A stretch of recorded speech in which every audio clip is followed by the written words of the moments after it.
2, 3. Assalamualaikum warahmatullahi wabarakatuh. Pada kesempatan kali ini, kita akan membahas terkait dengan pengujian hipotesis, baik dari penelitian kuantitatif dan juga kualitatif. Pada kesempatan kali ini, kami dari kelompok 3, yang terdiri dari Muhammad Latif Abdullah, Dian Prihatin Tias, dan Zainuddin, akan sedikit membahas terkait dengan dua aspek tadi, yaitu pengujian hipotesis dari penelitian kuantitatif dan juga dari penelitian kualitatif. Untuk mempersingkat waktu, bisa kita mulai pemaparan materi terkait dengan pengujian hipotesis dari penelitian kuantitatif.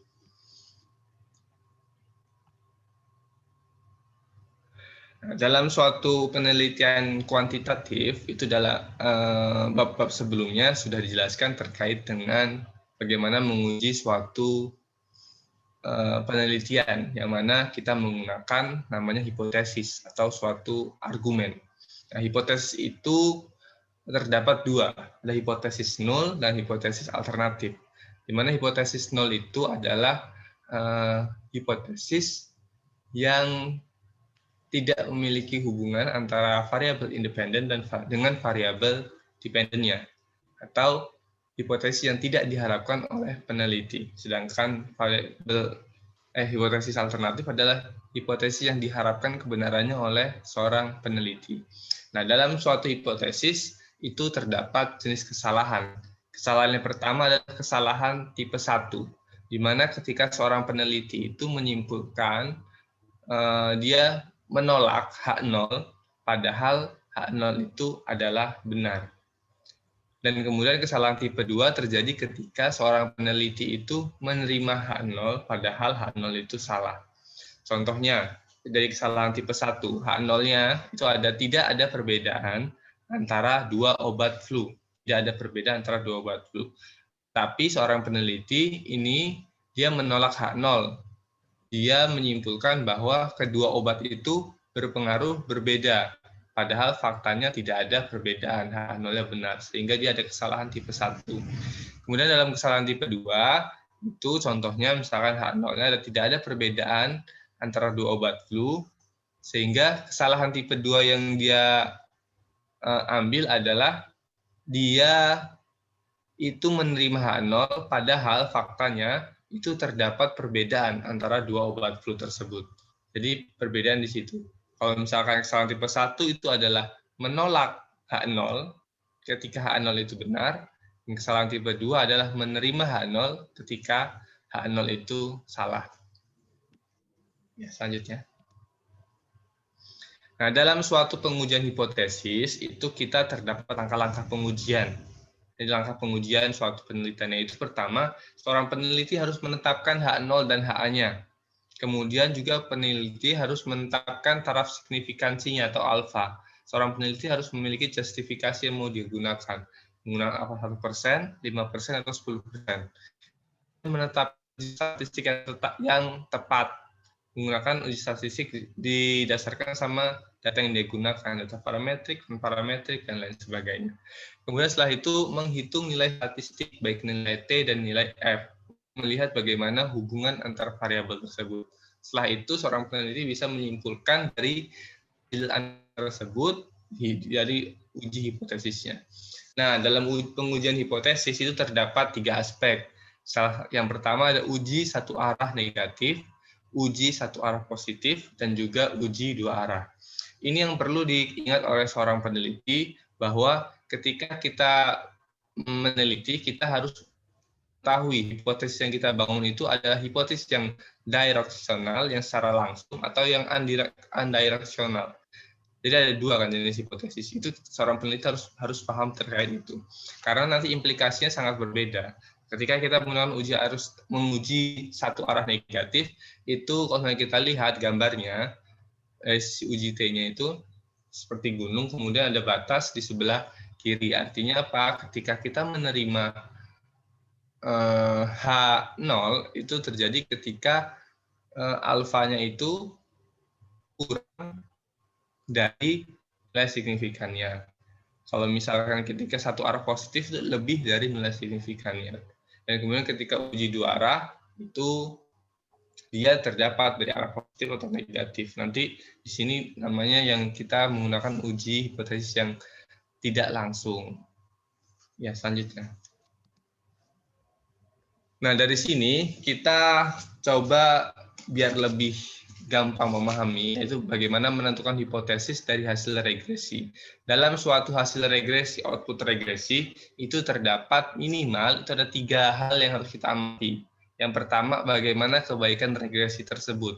Kebaikan regresi itu terdiri dari apa? Dari R-square-nya.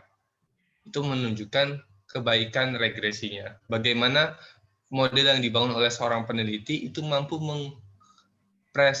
merepresentasikan terhadap fenomena tersebut. Dari hasil penelitian ini, itu terhadap kasus produksi padi, itu fenomenanya variabel model yang dibangun mampu menjelaskan 92,91% terhadap fenomena yang lain. Sedangkan 7, sekian persennya dijelaskan oleh variabel lain di luar model. Selanjutnya, kita juga harus mengetahui uji dari kelayakan model tersebut. Kelayakan model itu tercermin dari apa? Dari hasil uji F-nya, jadi F statistiknya. Kita bisa melihat, kalau kita bisa juga membandingkan antara F statistik dan F hitung, F tabel. Tapi kita juga bisa membandingkan dengan juga nilai probabilitas dari F statistiknya. Selanjutnya adalah hasil uji pengaruh setiap variabel atau uji parsial. Nah, di sini harus seorang peneliti amati dengan baik. Kenapa? Karena dari sini kita lihat bahwa ada variabel, dan ini kan kasusnya tentang produksi padi. Ada variabel yang pertama adalah seed, itu arti ini benih, kemudian pestisida, kemudian ada pupuk, kemudian ada letak geografis daerah Jawa atau Bali, dan kemudian ada variabel interaksi di sini antara pemberian pupuk di daerah kawasan Jawa atau Bali. Nah, dari sini kita lihat bahwa hasil penelitian itu ada yang kalau kita lihat rantai statistik atau probabilitas. Tapi untuk mempermudah, kita bisa menggunakan nilai probabilitas tersebut. Dari nilai probabilitas yang ada, ini yang perlu diingat adalah nilai probabilitas dalam output regresi itu adalah nilai untuk uji dua arah.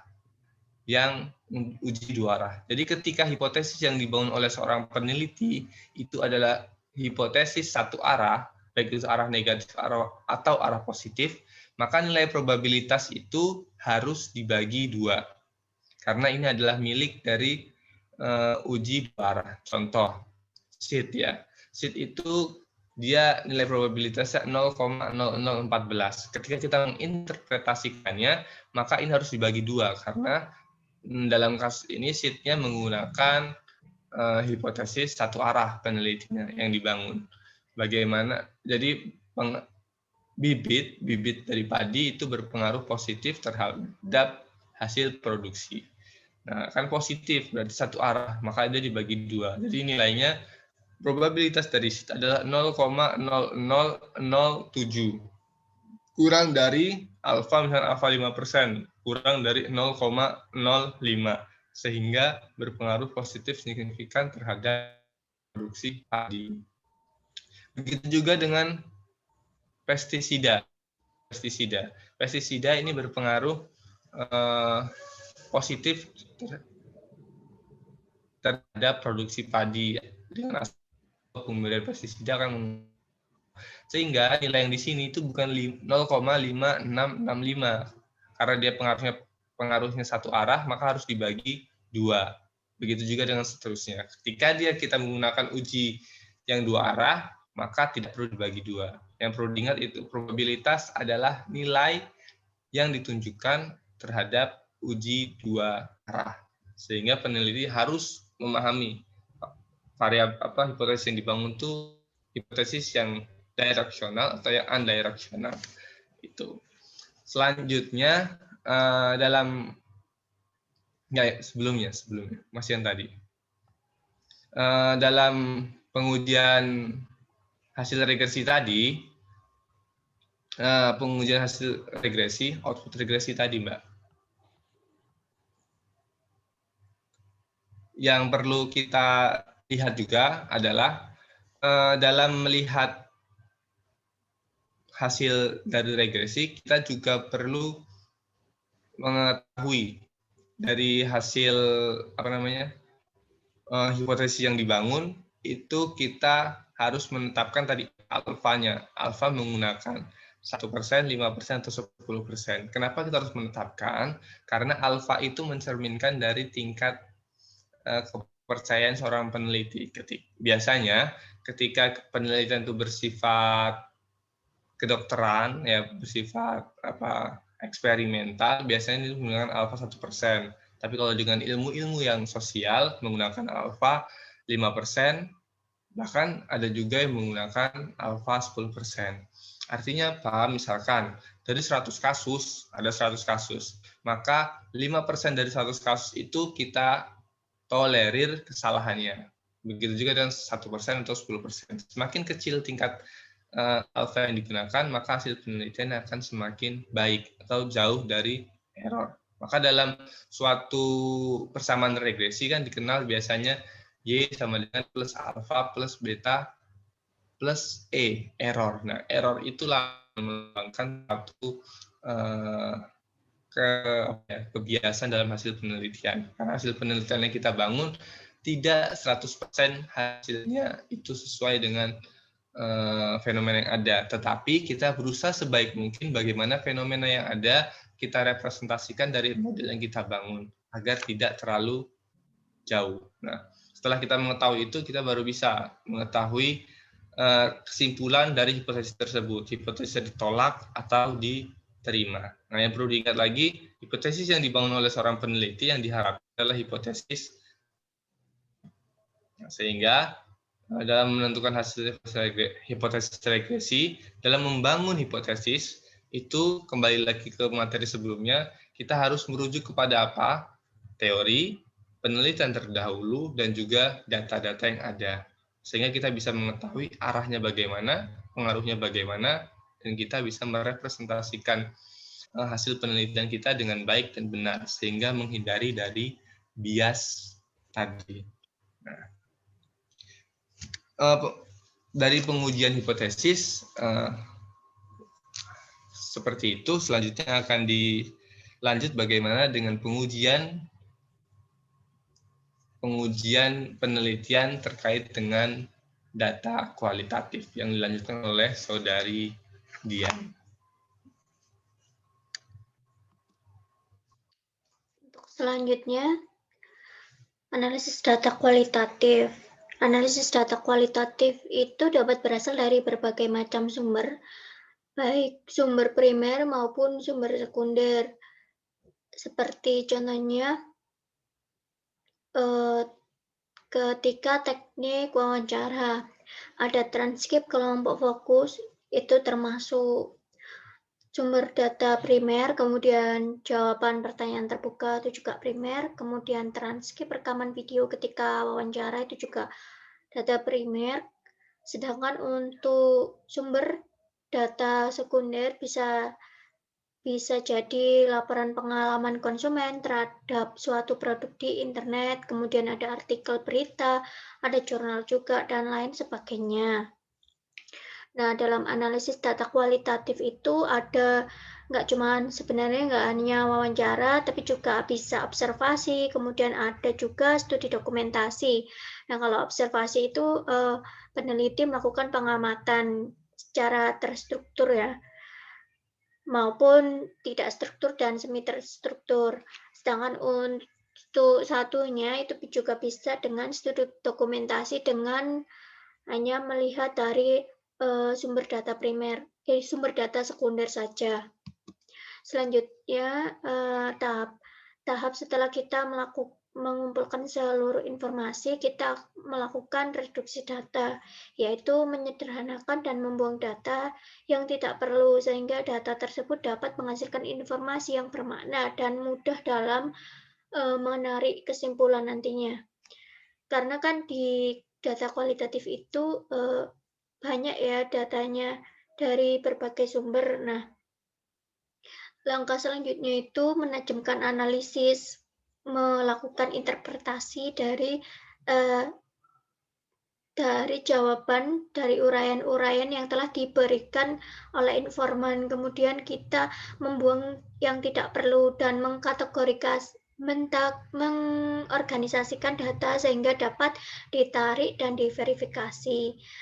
Data yang direduksi antara lain seluruh data mengenai permasalahan penelitian. Jadi ketika biasanya kan kita misalnya nanya tentang keuangan dari suatu desa misalnya.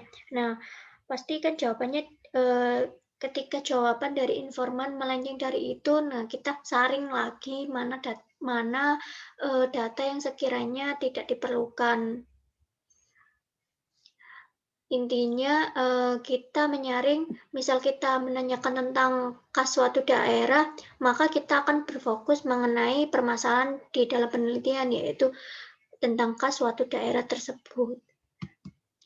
Untuk penyajian datanya, bisa dapat berupa uraian naratif, bisa juga bagan dan hubungan antar kategori, serta diagram alur. Nah, pada langkah ini, peneliti berusaha untuk menyusun data yang relevan sehingga informasi yang didapat disimpulkan dan memiliki makna tertentu untuk menjawab masalah penelitian.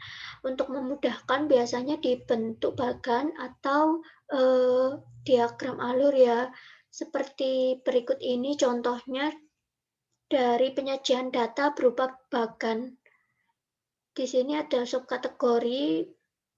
Definisi kategori, jumlah perilaku dalam persen perilaku, jumlah perilaku dalam persentase insiden, jumlah perilaku dalam insiden faktor tunggal, jumlah perilaku dalam berbagai insiden faktor, kemudian ada contohnya. Nah, di sini salah satu contohnya itu ada masalah privasi. Dikategorikan dalam masalah privasi. Definisinya apa? Penyedia layanan tidak menghiraukan privasi seseorang. Jumlah perilakunya ada 3. Ada 0,34 jumlah perilaku dalam persentase perilaku, kemudian jumlah perilaku dalam persentase insiden itu ada 0,5, kemudian jumlah perilaku dalam insiden faktor tunggal ada 2, jumlah perilaku dalam berbagai insiden faktor ada 1. Contohnya, konsultan tersebut membiarkan pintu terbuka selama pembicaraan pribadi. Nah, ini kan masuk dalam kategori privasi yang tidak dijaga ya. Kemudian setelah kita mereduksi dan menyajikan data, kita akan menarik kesimpulan. Menurut Mills dan Huberman mengatakan bahwa proses analisis dalam penelitian kualitatif tidak hanya sekali, melainkan interaktif secara bolak-balik di antara kegiatan reduksi, penyajian, dan penarikan kesimpulan atau verifikasi. Nah, setelah melakukan verifikasi atau penarikan kesimpulan, ini merupakan tahap akhir dari pengelolaan data. Jadi, finalnya itu ada di penarikan kesimpulan. Nah, secara umum, teknik analisis data dalam kualitatif bisa kita simpulkan bahwa tahap pertama yaitu tahap penyajian data, yaitu data itu disajikan dalam bentuk deskripsi yang terintegrasi. Nah, kemudian yang tahap kedua, kita melakukan komparasi. Komparasi itu membandingkan hasil analisis data yang telah dideskripsikan dengan interpretasi data. Apakah sesuai keadaan di lapangan dengan teori. Kemudian yang ketiga, penyajian hasil penelitian, di mana setelah tahap komparasi dilakukan, kemudian kita rangkum dan kita arahkan pada kesimpulan untuk menjawab masalah yang telah kita temukan.